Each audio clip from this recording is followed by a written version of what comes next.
It didn't go unnoticed at the beginning of the international break that Norwich City boss Daniel Farke was sacked following the Canaries' first victory of the season. It was as though the club's hierarchy were outraged to have actually won a game, as people were quick to make light of on social media. In reality, the Norwich City board had obviously decided to sack Farke over the international break in advance to give them more time to appoint his successor and to give his replacement, namely Dean Smith, a bit more time on the training ground before taking charge of his first game. In light of that sacking, a fair few of you asked me to do a video taking a look at 7 managers who were sacked after winning games. But it soon dawned on me that it wasn't all that rare of an occurrence and that there would simply be too many candidates to choose from. So I decided to try and up the ante. What could be more outrageous than getting sacked straight after winning a game? Well, getting sacked after winning a trophy, of course. Just ask Rafa Benitez, who was binned off by Chelsea immediately after he won the Europa League and guided the Blues to a third-place finish in the Premier League in the 2012-13 season, having always struggled to endear himself to the club supporters. Or how about Slavisa Jokanovic, who was Watford's 4th manager of the 2014-15 season, but was still sacked despite winning the Championship Runners-Up trophy at Vicarage Road and securing promotion to the Premier League. How very Watford. Here are 7 football managers who were brutally sacked after winning major trophies. Vicente del Bosque. When we talk about the greatest managers of our time, Alex Ferguson, Jose Mourinho, Pep Guardiola and, from my experience, even Joachim Löw are probably the names that crop up most often. Less often, in my experience, do you hear the name Vicente del Bosque, which seems terribly unjust. Del Bosque is a quiet man. Shy and unassuming, he never took the spotlight away from his players as they were being showered with praise. A gifted and industrious defence midfielder with a tremendous passing range, Del Bosque spent his entire playing career at Real Madrid, where he made almost 350 official appearances and won 5 La Liga titles. In November 1999, following 3 years managing Real Madrid Castilla and 2 stints as caretaker boss, Real Madrid appointed Del Bosque as their permanent manager, right at the start of the Los Galacticos era. Los Blancos were languishing down in 8th place when Del Bosque arrived, with just 3 wins from their opening 12 league games. Although Del Bosque would only be able to guide the club to a 5th place finish in La Liga during his debut campaign, he did win the trophy that matters most to Madrid that season, the Champions League, courtesy of a 3-0 win in the final against Valencia. In 3.5 years in the dugout at the Santiago Bernabeu, Del Bosque successfully managed Madrid's big new egos to 2 La Liga and 2 Champions League titles, along with 4 other trophies, in what was Los Blancos' most successful era since the 1950s. Whilst Del Bosque wasn't technically sacked, perhaps making him a controversial first inclusion, he was offered a role as a technical director off the back of winning a treble, which he unsurprisingly turned down, as the club chose not to keep him on as a manager. Over the next 3 seasons, Real Madrid's Galacticos didn't win a single piece of silverware. Meanwhile, Del Bosque went on to guide Spain to both the World Cup and the European Championships, making him the only manager to have ever won the Champions League, World Cup, European Championship, and either the Intercontinental or FIFA World Cup trophies. Fabio Capello. I decided to put Vicente del Bosque and Fabio Capello side by side in this 7 since, together, they give the startling impression that Real Madrid never seemed to learn their lessons. Following Del Bosque's departure, Real Madrid went through 5 managers in the space of just 2 seasons, before appointing Fabio Capello in the summer of 2006. It was the Italian's second stint at the Santiago Bernabeu, having won the La Liga title during his only season in charge during the 1996-97 season, losing his job due to a fallout with club president Lorenzo Sanz and anger among supporters at the fact that he moved Raul onto the left flank in a front 3. As was the case during his first stint at the club, Madrid fans would have a hard time taking to Capello's defensive style. But once again, the Italian didn't care a jot. Following 3 trophyless seasons, he had been brought in with a clear mandate: win a piece of silverware. In his first season, Capello did just that, bringing the La Liga title back to Madrid from Barcelona as new signing Ruud van Nistelrooy scored 33 goals in all competitions. Despite seemingly falling out with just about everyone in the Spanish capital at some stage, Capello had fulfilled his remit.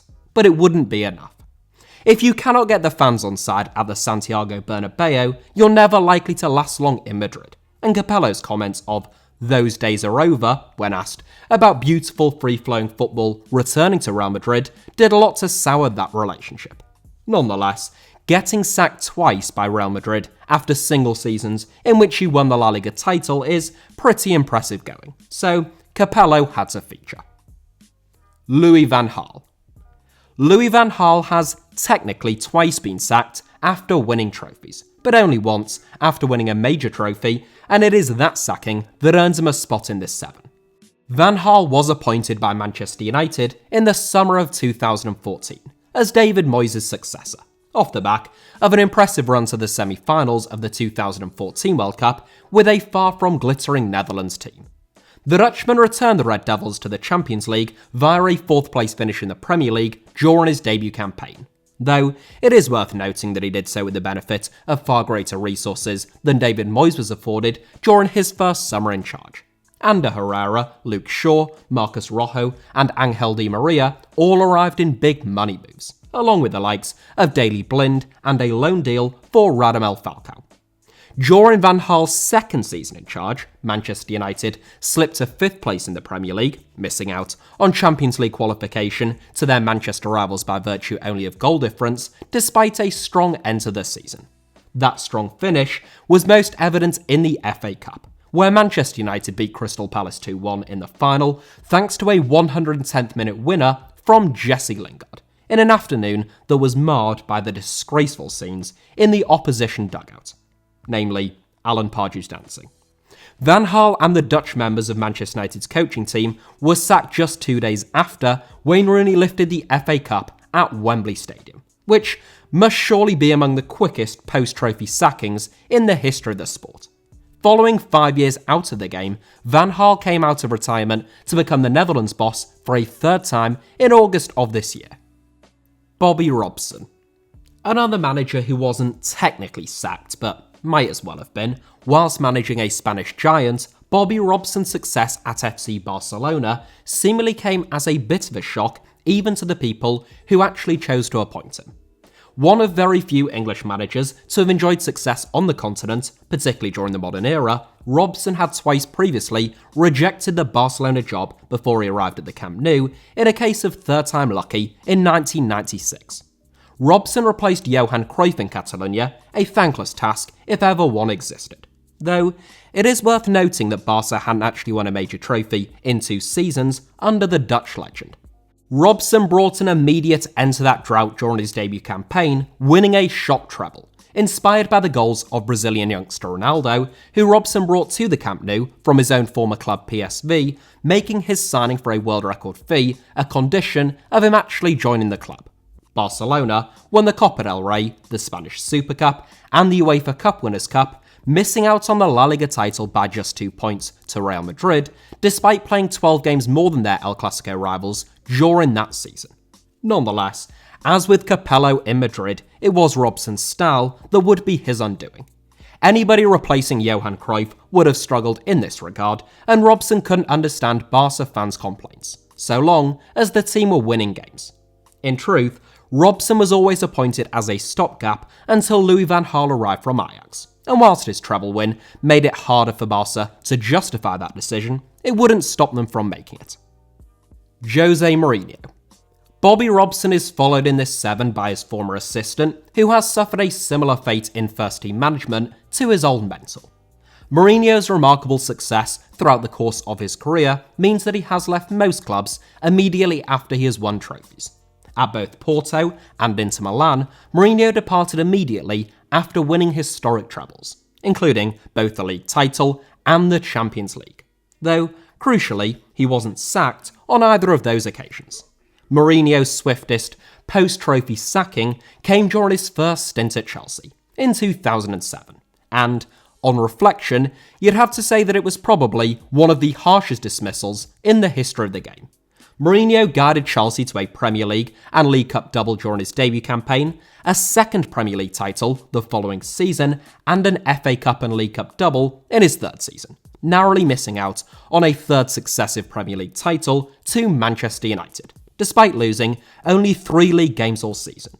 However, right at the start of Mourinho's 4th season in charge at Stamford Bridge, following a defeat to Aston Villa and a draw against Rosenborg in the Champions League, Mourinho was sacked in September 2007. Mourinho departed as Chelsea's most successful manager of all time, having won 6 trophies in 3 years at the club, and he never lost a home league game during that time. His replacement, Avram Grant, guided the Blues to a second-place finish in the Premier League and a Champions League final, missing out to Manchester United and Alex Ferguson in both competitions. Laurent Blanc. As with Vicente del Bosque, Laurent Blanc is a man who I don't think receives his full dues as a football manager. A fantastic player who transitioned from playing in attacking midfield into one of the finest centre-backs of his generation, Blanc's first taste of management came with Bordeaux in 2007. He inherited a team that had just finished 6th in Ligue 1, and he won the Ligue 1 Manager of the Year award for taking them to 2nd in his debut campaign. The following season, he won the Ligue 1 title, and in 3 seasons at the club, Blanc won a total of 4 trophies before departing to take charge of the France national team. In the summer of 2013, Blanc replaced Carlo Ancelotti as the manager of PSG. In his first season, PSG won their first ever treble. In his second season, they won their first ever quadruple, and in his third season, they repeated the trick, rampaging to the league title in unprecedented fashion, finishing more than 30 points ahead of second-place Lyon. When asked to give his views on the season, a second successive quadruple that is, PSG president Nasser El-Khelaifi described it as a failure, due to PSG's defeat to Manchester City in the quarter-finals of the Champions League. Blanc was effectively sacked, leaving PSG by mutual consent at the end of the season, which must make him the only manager to lose his job immediately after winning the quadruple. Still, his €22 million payoff must have somewhat eased the pain. The following season, PSG went from winning the Ligue 1 title by 31 points under Blanc to finishing as runners-up, 7 points behind Monaco under Unai Emery, as well as going out even earlier in the Champions League. So, perhaps Blanc's job wasn't that easy after all. Maurizio Sarri.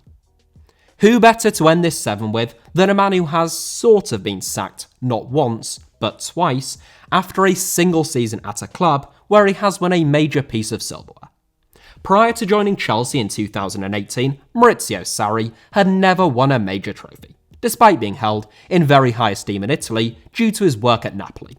He quickly addressed that at Stamford Bridge, comfortably beating Arsenal in the final of the Europa League during a season in which the Blues finished 3rd in the Premier League. Having finished 5th under fellow Italian Antonio Conte the previous season, you might have thought that would have bought Sarri a second season in West London. But you would be wrong. Sarri had a fractured relationship with a number of Chelsea players, many supporters took issue with his tactics, and his authority was somewhat undermined when Kepa Arrizabalaga refused his demand for him to be substituted in the League Cup final.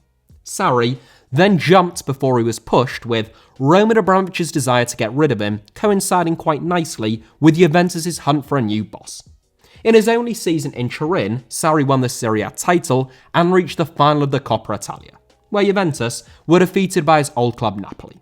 Following a decade of dominance in Serie A, winning the Scudetto was considered to be a given for any Juventus boss, and defeat in the round of 16 of the Champions League was thought to be largely responsible for Sarri's sacking at the end of the season.